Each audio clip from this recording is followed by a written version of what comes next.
Vamos à palavra Mateus 24, 42, né? E diz assim: Vigiai, pois, porque não sabeis a que hora há de vir o vosso Senhor. Mas considerai isto: se o pai de família soubesse a que vigília da noite havia de vir o ladrão, vigiaria e não deixaria minar a sua casa, no caso, roubar a sua casa. Muito bem, aqui nós vamos falar sobre vigiar. Veja que eu só posso vigiar ou estar atento a algo que realmente eu considere um perigo. Nós temos visto que em muitos lugares existem placas, né, de aviso para a pessoa ficar atenta. Eu lembro até, comentei, que lá onde morava tem muito ataque de tubarão. E de ponta a ponta da orla da praia tem aviso, tem placas, para a pessoa não entrar muito adentro do mar, que está lá, possível ataque de tubarão. Então, esses avisos, esses alertas, e alguns sinais que temos visto, nos faz entender que nós não seremos pegos de surpresa. Mas mesmo existindo tantos avisos, mesmo existindo tantos alertas, sempre está a acontecer um acidente, uma tragédia, às vezes diante do próprio aviso. Como, por exemplo, esse aí, sempre alguém vai e entra. Como teve tempos atrás uma jovem que entrou e o tubarão atacou ela. E arrancou a perna dela, a jovem nem conseguiu chegar no hospital. Ou seja, existe aqueles que não sabem. Digamos que não tivesse aviso nenhum, eu não sei de nada. Ou seja, eu realmente fui uma emboscada, foi uma covardia. Realmente eu fui vítima das circunstâncias, porque afinal eu não sabia. E eu entrei naquele lugar, me envolvi com aquela pessoa, aceitei aquela proposta, guardei aquele sentimento e eu não sabia que aquilo ia acabar comigo. E o que dizer de quando nós sabemos? Sabemos e ignoramos. Ignoramos que o pecado nos separa do Senhor. Ignoramos que o salário do pecado é a morte eterna, porque a morte física, essa nem precisa a Bíblia avisar que vem. Qualquer ser humano sabe que para morrer, basta estar vivo. Então, existem coisas que nós já sabemos, mas ignoramos. Que as más companhias, o nome já diz, má companhia. E que a palavra nos diz, bem-aventurado, o que não anda no conselho de ímpios e não se senta na roda dos escarnecedores. Eu vivo num mundo, numa sociedade que eu tenho que conviver com as pessoas, mas eu posso conviver com elas sem fazer o que elas fazem. Eu preciso me desviar do mal e aprender a dizer não. Aprender a não me preocupar se estou agradando ou não. Não é ser estúpido, porque há pessoas que são estúpidas.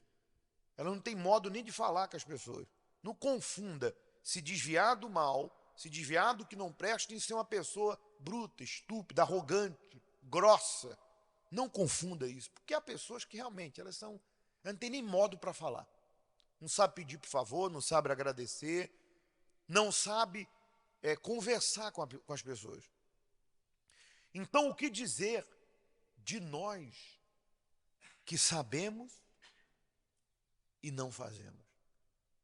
Significa que nós não estamos vigiando. Não estamos vigiando. A Bíblia diz que o atalaia ficava na torre de vigília, a madrugada toda. Ele não sabia se ia vir ou não vir o inimigo, mas ele sabia que precisava vigiar. Então, gente, eu e você, baseado até nesse vídeo, hoje, graças a Deus, olha os avisos que a gente tem. Quantos avisos?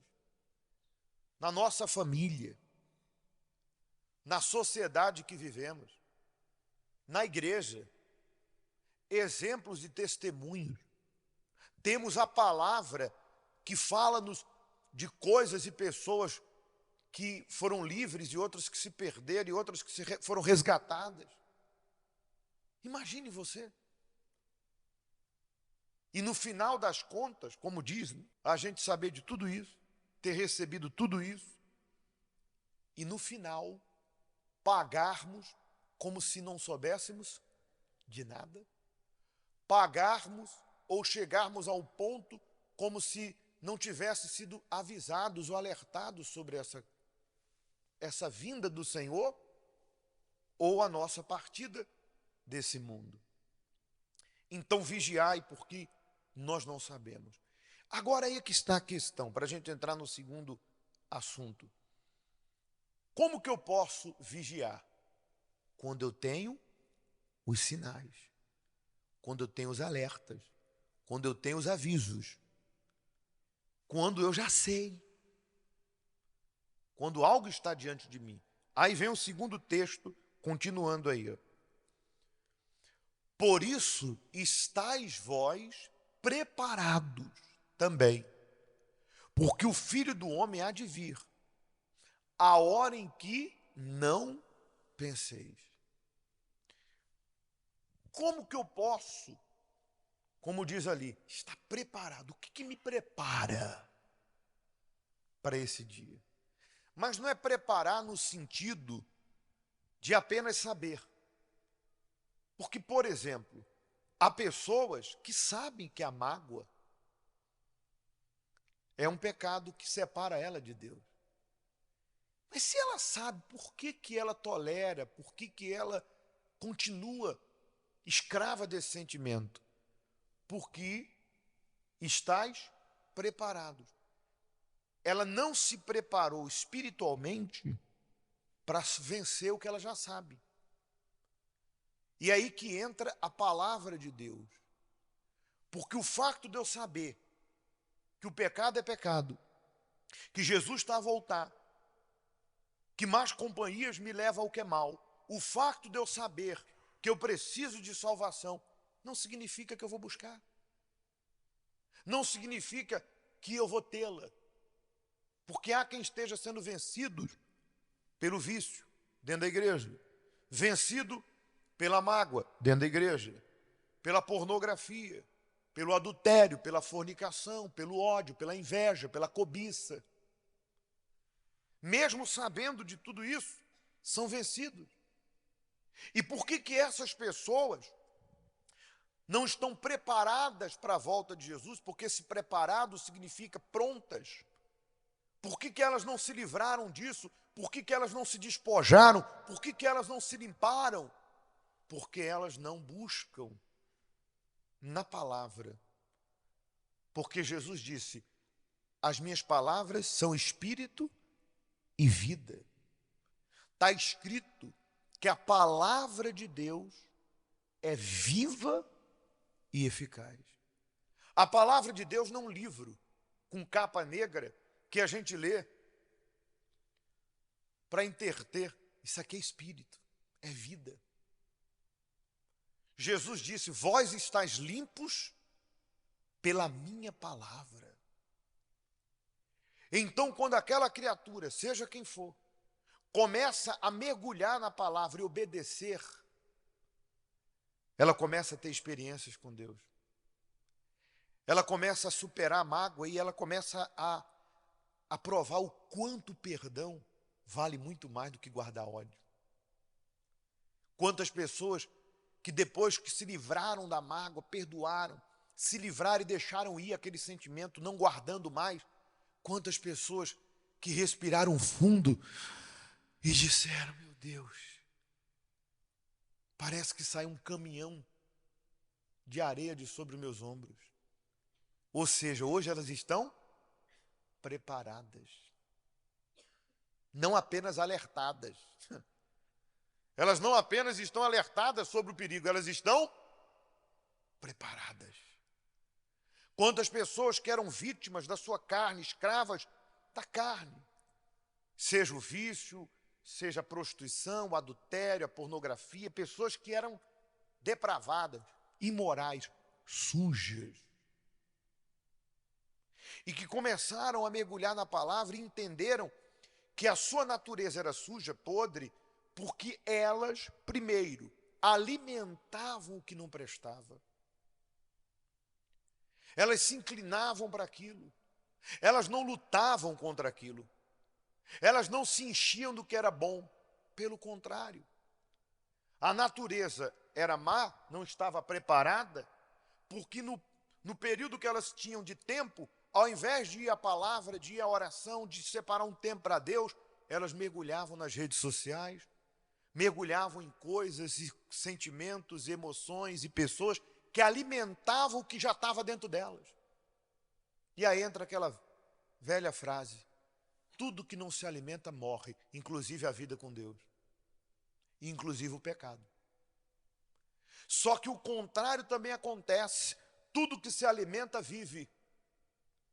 Como a carne era alimentada, o pecado estava vivo. Elas não estavam preparadas, alertadas, mas não preparadas.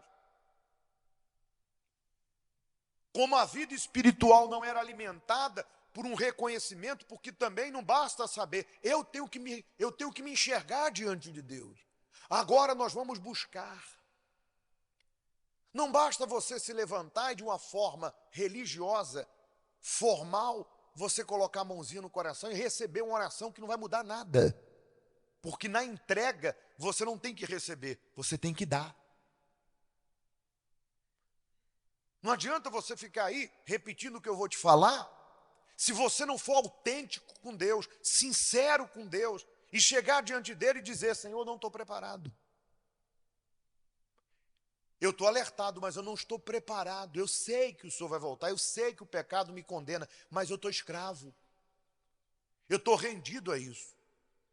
E fale para ele: Senhor, me ajuda, porque eu não consigo odiar o mundo, odiar o pecado. Pelo contrário, às vezes eu fico com mágoa e raiva do Senhor, porque eu acho que o Senhor não quer me ajudar, mas eu sei que eu estou errada, eu sei que eu estou errado.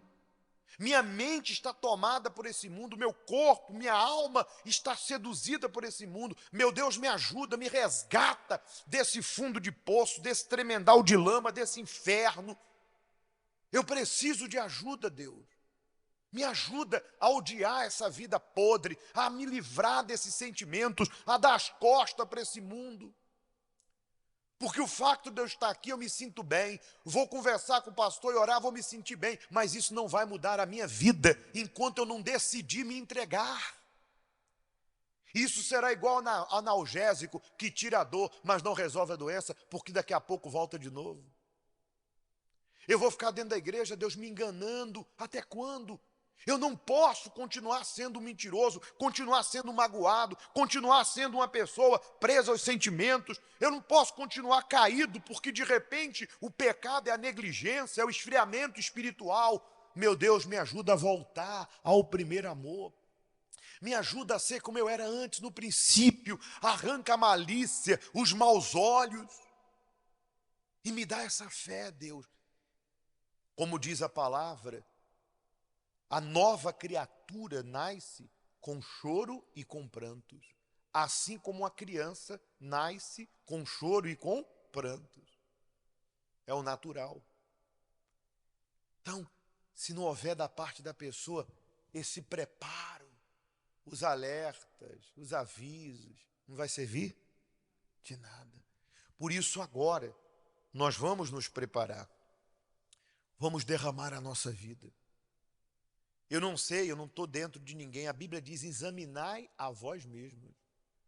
Enquanto a palavra está sendo pregada, anunciada, você já se examinou. Agora já não é mais a hora de examinar. Agora é a hora de se entregar, de reconhecer, de assumir quem você é. Fale sem ter vergonha. Deus, eu estou fraco. Deus, me ajuda. Se humilhe diante dele, quer de pé, de joelho, da forma que você quiser. Amém?